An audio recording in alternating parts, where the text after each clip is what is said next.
कि चाइना है जो $17 ट्रिलियन की इकोनॉमी है, हम है 3.5 के करीब, they are still growing around 5%, और हम इतना छोटा होने के बावजूद अगर 6% से बढ़ेंगे तो दिक्कत तो है। को बिजनेसेस को बढ़ावा देना पड़ेगा, बिकॉज अल्टीमेटली जॉब क्रिएशन वहीं से हो रहा है। फिर वो जॉब क्रिएट होगी तो बंदे मार्केट में और पैसा बहाएंगे, धंधा भी बढ़ता रहेगा तो जीडीपी बढ़ेगा। तो सारी चीजें बिजनेस पॉइंट ऑफ व्यू से होनी चाहिए।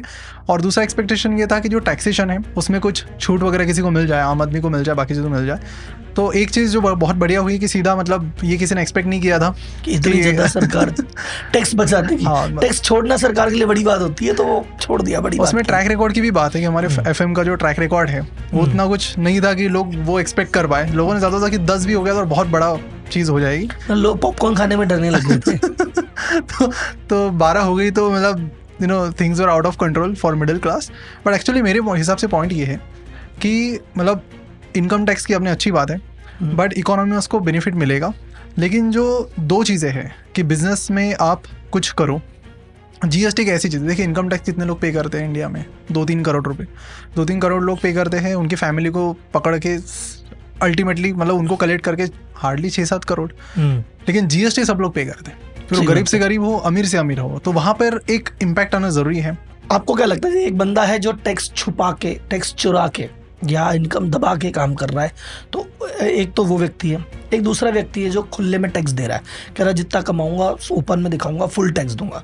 तो एज पर लॉजिक क्या लगता है कि इनकम टैक्स से ज्यादा परेशान कौन होगा, टैक्स बचाने वाला या देने वाला? लॉजिक क्या कहता है? लॉजिक ये कहता है कि जो नहीं दे रहा है, लॉजिक कह रहा है कि जो दे रहा है उसका तो डिपार्टमेंट सम्मान करे, इज्जत करे कि वाह क्या बात है भाई, तू तो अवार्ड ले, मस्त ले, तुम तो देश की इकोनॉमी के कर्णधार हो।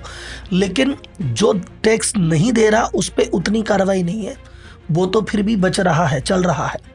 और जो टैक्स दे रहा है उसकी ऐसी तैसी ज्यादा हो रखी है। मतलब उस बेचारे के साथ क्या है कि जैसे मान लो अगर आज के रेट में आप टैक्स देना चालू कर दोगे एकदम से, आप पिछले साल आपने 20 लाख का टैक्स दिया था, अब की बार आप 2-1 करोड़ का टैक्स, तो अगले साल एक नोटिस ही आ जाएगा कि भाई यार तूने 1 करोड़ का टैक्स दिया तो चक्कर क्या है, पहले 20 लाख क्यों दिया था, पहले कम क्यों था, अब तू इसका बता, अब तू ये बता जा।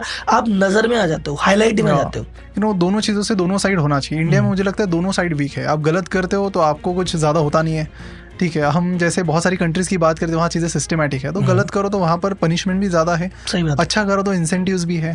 तो यहाँ पर अगर कोई ईमानदारी से कुछ चीज़ कर रहा है तो उसके लिए भी इंसेंटिव नहीं है, और नहीं कोई फॉलो कर रहा है तो उसके लिए पनिशमेंट भी नहीं है। और अच्छी सरकार चलाने के लिए, अच्छी कंट्री चलाने के लिए, अच्छा सिस्टम चलाने के लिए दोनों चीज़ें कहीं ना कहीं ज़रूरी है। तो वो पार्ट है। भाई आदमी ग्रीड और फियर से, stock market grid and fear पे चलता है, हर चीज़ चलती है रिवॉर्ड और पनिशमेंट पे। अब तुम नहीं दोगे तो फिर जो हो रहा है तुम झेलना पड़ेगा।